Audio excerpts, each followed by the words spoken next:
दोस्तों, हम में से बहुत से लोग जिंदगी में कभी ना कभी ऐसा जरूर सोचते हैं कि यार जिंदगी में मैं जितना कामयाब होना चाहता था ना, जितनी तरक्की हासिल करना चाहता था, उतनी नहीं हासिल कर सका। अपने हिसाब से मेहनत तो मैंने काफी की है, बहुत स्ट्रगल की है, लेकिन वहां तक नहीं पहुंच सका जहां तक मैं पहुंचना चाहता था। मैं अपने काम को, अपने पैशन को फुल पोटेंशियल तक नहीं ले जा सका। प्लानिंग भी अच्छी की थी, एग्जीक्यूशन भी सही थी, पर पता नहीं कहाँ कमी रह गई। दोस्तों, अगर आपके साथ भी ऐसा ही है, आप भी ऐसा ही सोचते हैं, तो मैं आपसे शर्त लगाने को तैयार हूं कि आपकी इस नाकामी, आपके इस फेलियर के बैकग्राउंड में कुछ ऐसी बैड हैबिट्स चल रही हैं जो आपके इल्म में ही नहीं, आपके नोटिस में ही नहीं, और वही बैड हैबिट्स आपकी इस सारी नाकामी की असल वजह हैं। कामयाबी के लिए जहां पर अच्छी skill, technical knowledge, struggle, hard working चाहिए होती है, वहां पर आपको सेल्फ अवेयरनेस, सेल्फ नॉलेज भी होना चाहिए। अपने बारे में भी आपको इल्म होना चाहिए कि आप क्या हैं, आपकी हैबिट्स क्या हैं। आपको अपनी हैबिट्स का नॉलेज होना चाहिए ताकि आप देख सकें कि आपकी कोई आदत ऐसी तो नहीं जो आप और आपकी कामयाबी के दरमियान में आ रही हो, आपको कामयाब होने से रोक रही हो, आपको कामयाब नहीं होने दे रही। दोस्तों, आदतें बहुत स्ट्रांग होती हैं, हमारी सोच से भी ज्यादा स्ट्रांग होती हैं। तो आज की इस वीडियो में हम कुछ ऐसी बैड हैबिट्स का जिक्र करेंगे जो लोगों को कामयाब नहीं होने देती। वो उनके और उनकी कामयाबी के दरमियान आ जाती हैं, वो उनको कामयाब होने से रोक देती हैं। तो दोस्तों, आप देखिएगा कि इन हैबिट्स में से आपके अंदर भी कोई हैबिट तो नहीं, और अगर है तो उसको फौरन चेंज करने की कोशिश करें। तो इस वीडियो को जरूर आखिर तक देखिएगा और मेरे साथ रहिएगा, क्योंकि इसमें आप ही का फायदा है।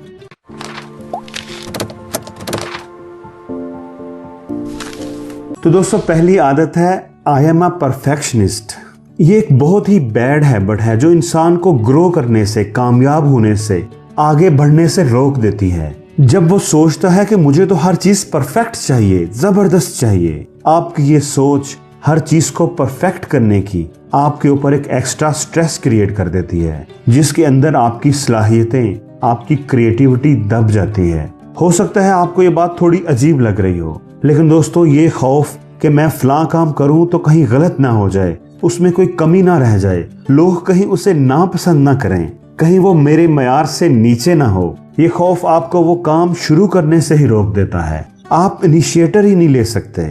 जब आप परफेक्शनिस्ट होते हैं तो चीजों को परफेक्टली करने के लिए, काम को आप जिस तरह चाहते हैं उस तरह करने के लिए आप अपने कामों पर बहुत ज्यादा टाइम स्पेंड करते हैं, जिसकी वजह से आपके अक्सर काम डिले हो जाते हैं। आप डेडलाइंस को मीट नहीं कर पाते और बाज़ दफा तो वो काम मुकम्मल ही नहीं हो पाते। दोस्तों, इस दुनिया में कोई भी चीज परफेक्ट नहीं, लेकिन जब आप कुछ परफेक्ट करने की कोशिश करेंगे तो ये चीज आपको थका देगी, आपकी एनर्जीज को खा जाएगी। इसलिए अपने आप को परफेक्ट होने और चीजों को परफेक्ट करने के बोझ से आजाद कीजिए। गलतियां करने से मत घबराइए। याद रखिए, हर कामयाबी बहुत ज्यादा नाकामियों के बाद ही मिलती है। दोस्तों, दूसरी आदत है over using the word sorry, over apologising. हमें बचपन से ही सॉरी कहना सिखाया जाता है और ये एक अच्छी बात है। सॉरी कहकर हम लोगों को ये रियलाइज करवाते हैं कि हमें उन्हें अनजाने में या गलती से तकलीफ पहुंचाकर कितना दुख हुआ है, हम कितना बुरा महसूस कर रहे हैं। लेकिन हम में से कुछ ही लोग जानते हैं कि कब और किस बात पर अपोलोजाइज करना चाहिए। कुछ लोग तो हम में से ऐसे होते हैं जो सॉरी ऐसे बोलते हैं जैसे उनका काम ही यही हो। कोई बात नहीं, गलती हो ही जाती है, एक कोशिश और करो। सॉरी सर, मैं इस दफा पूरी कोशिश करूंगा। अगर आप किसी से टकरा गए हैं और गलती आपकी नहीं उसकी है, फिर भी आपके मुंह से फौरन निकलेगा सॉरी सर। यार, तुम इस इशू पर ही क्यों बात करते रहते हो? सॉरी सर, मुझे याद नहीं रहा। यार, सॉरी कहना तो बंद करो। क्या तुम हर बात पर सॉरी ही बोलते रहते हो? Okay sir, sorry. देखने में सॉरी करना बिल्कुल हार्मलेस लगता है और हम सोचते हैं कि यार इससे क्या फर्क पड़ता है। लेकिन जब आप हर चीज पर, चाहे वो मामूली हो या चाहे वो आपकी गलती ही ना हो, सॉरी कहते जाएंगे और आपकी ये आदत बन जाएगी, तो आपको एहसास भी नहीं होगा कि ये छोटा सा लफ्ज आपकी डेली लाइफ को कितना अफेक्ट करेगा। जितना ज्यादा आप लोगों से अपोलोजाइज करते जाएंगे, उतना ही आपका सेल्फ कॉन्फिडेंस नीचे आता जाएगा, आपकी वर्थ कम हो जाएगी, आपकी क्रेडिबिलिटी खत्म होना शुरू हो जाएगी। आपकी ये आदत आपकी सलाहियतों को दबा देगी, आपको जिंदगी में आगे बढ़ने से रोक देगी। आप हर काम में अपनी ही गलती तलाश करेंगे, और हर कोई अपनी गलतियां भी आपके सर थोपना शुरू कर देगा। दोस्तों, अगली हैबिट है मल्टीटास्किंग। बास लोगों को एक वक्त में एक से ज्यादा काम करने की आदत होती है और वो ये समझते हैं कि मल्टीटास्किंग यानी एक वक्त में एक से ज्यादा काम करना एक पॉजिटिव हैबिट है, बड़ी प्रोडक्टिव है, इसके बड़े फायदे हैं। और लगता भी यही है कि अगर एक बंदा एक ही वक्त में कई काम इकट्ठे कर सकता है और कर रहा है तो ये तो कमाल की खूबी है। Do you think multitasking makes you more productive then think again?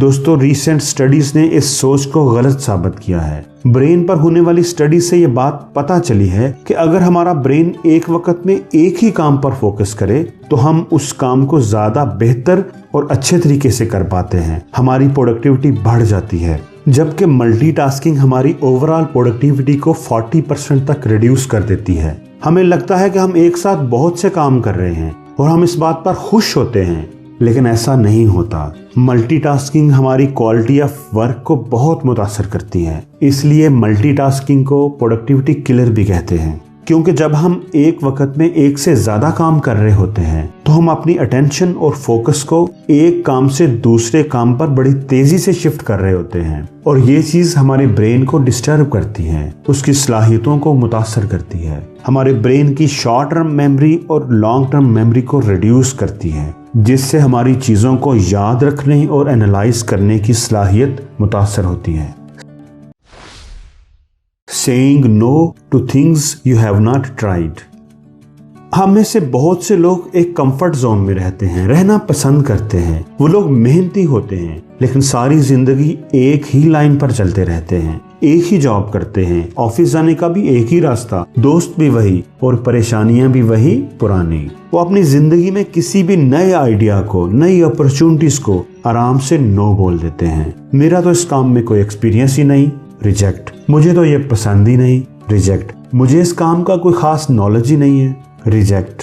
और आहिस्ता आहिस्ता ये उनकी आदत बन जाती है। इस आदत की वजह से जब भी कोई अपॉर्चुनिटी उनके दरवाजे पर दस्तक देती है तो वो उसको सोचे समझे बिना ही रिजेक्ट कर देते हैं। उनका ब्रेन उस अपॉर्चुनिटी को ऑटोमेटिकली रिजेक्ट कर देता है। दोस्तों, अगर कोई काम आपने पहले नहीं किया और आपको अपॉर्चुनिटी मिली है और अच्छी अपॉर्चुनिटी है तो आप ट्राई क्यों नहीं करते? आप ये क्यों सोचते हैं कि फेल हो गया तो क्या करूंगा? आप ये क्यों नहीं सोचते कि अगर कामयाब हो गया तो क्या होगा? दोस्तों, याद रखें, जिंदगी हमारी तरफ तभी बढ़ेगी जब हम जिंदगी को अपनी तरफ बढ़ने देंगे। हमें कामयाबी तभी मिलेगी जब हम नई अपॉर्चुनिटीज के लिए अपने दरवाजों को खुला रखेंगे। तो दोस्तों, आपको ये वीडियो कैसी लगी कमेंट्स में मुझे जरूर बताइएगा और अगर अच्छी लगी है तो इस वीडियो को लाइक और शेयर जरूर कीजिएगा। और अगर आपने अभी तक मेरे चैनल को सब्सक्राइब नहीं किया तो सब्सक्राइब कर दें और अगर अभी तक बेल आइकन को नहीं दबाया तो उस पर भी क्लिक कर दें ताकि नई आने वाली वीडियोस आपको सबसे पहले मिल सकें।